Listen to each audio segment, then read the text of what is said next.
السلام علیکم ټولو خویندرونو ته سلامونه او مینه. قدرمنو، تل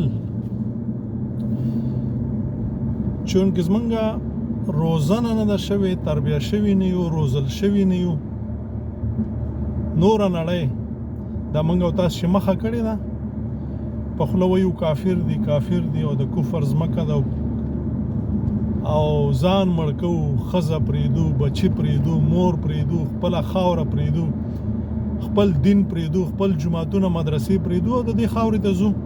دا ولې ځو؟ دوی روزل شوي دي، موږ روزل شوي نه یو. بس د موره پیدا شوي یو، مور غریبه خو په خپله نه ده روزل شوې ده، او پلار چې دی هغه په خپله ډزو غړپ ته رازېږي، او نور چې دی تربیه نشته دی، روزل نشته دی، نه علم شته دی، نه ښه تعلیم شته دی، نه ښه تربیه او زده کړې شته دی.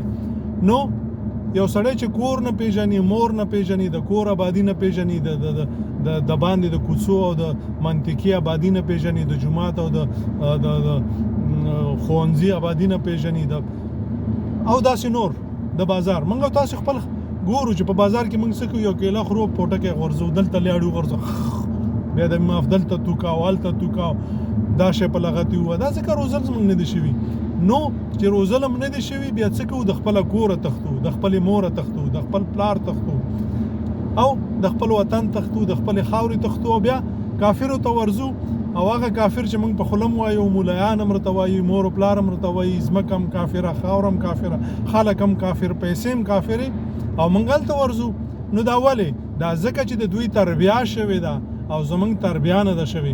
موږ تش د خولې مسلمانان یو، په خولې باندې هم کلمه ویلې ده، لیکن څه چې خدای پاک راته ویلي هغه موږ او تاسې نه کوو.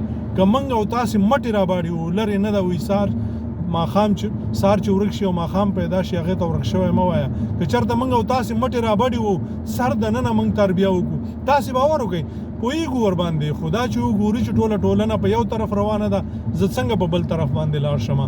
یعنې ټول دغه دي، ګندګي جوړوي، کور رانوي، خپل کورنۍ سره ورانوي، یو بل پسې بدې خبرې کوي، یو بل ته کوی کني، یو د بل د خولې نه کپره. دا ځکه چې تربیه نه ده شوې. نو دا یو سړی چې پکې ښه شي اپوزو ته راشي، هغه نو موږ په سترګو لیدلي. که ښه شي داسې شي چې هغه د خپل ځان وژنې ته تیار شي، خلک ورپورې خاندي، خلک ورته شوده یي، خلک ورته لوده یي، خلک ورته ناپوهه وایي، خلک ورته کم عقل وایي، خلک ورته یعنی دا نو موږ په خپلو سترګو دا کومې خبرې چې درته کوم دا موږ په خپلو سترګو. نو راځئ چې روزنه وکړو، راځئ چې خپل ځانونه آباد کړو، پاکې وساتو، خپله کورنۍ آباده کړو، خپل کور آباد کړو، خپل د کور ګرد چاپېره دغه علاقه چې کومه ده دا آباده کړو، خپلې کوڅې جوماتونه آباد کړو، خپل ښوونځي آباد کړو، خپلې مدرسې او بازارونه آباد کړو. دا ټوله ځمکه دا کوم چې زموږ پورې مربوط ده، چې دا هر څوک آباده کړي، دا وطنونه هم آبادهږي. وطنونه چې آباد شو، بیا خدای پاک ګوري چې دا خلک څومره هوښیار دي، دا څومره جوړونکي دي، دا خو فسادګر نه دي، فساد نه کوي، آبادي کوي، هر ځای کې آبادي کوي. دوه چورانې دوی سره جوړوي، کوم ځای چورانې دوی جوړوي، یو شی چې وران ځای کې پروت دوی راوړي په سم ځای کې اچي، او داسې نور.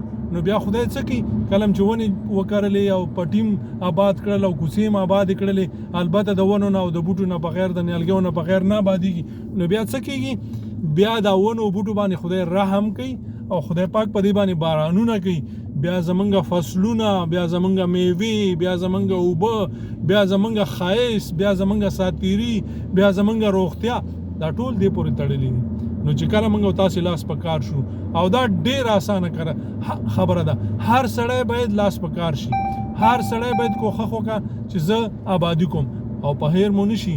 موږ تاسو خو د جنت چغې وو، د جنت دپاره ژوند کوو چې مړه شو جنت دی. خو جنت د فسادګرو خلکو ځای نه دی. جنت د هغه خلکو ځای دی چې په نړۍ کې هم آبادي کوي، کورونه هم آبادوي، بازارونه هم آبادوي، ښوونځي او جوماتونه هم آبادوي، خلک هم سره خپلو کې آبادوي، او تل د خلکو په د خدای د مخلوق په غم کې وي، د کائنات په غم کې وي. هغه د جنت قابل دي. ورانګر، چټل، ګنده، فسادګر، درواغجن او داسې نور، غاصبین، قاتلین، منافقین، دا خو د دوزخ قابل دي. دا فسادونه دي، په کور کې جنگ فساد دی، او ورپسې زه لازم. نو راځئ چې نړۍ م آباده کړو، او بیا چې هر وخت مرګ راغی جنت ته لاړ شو. سلام علیکم.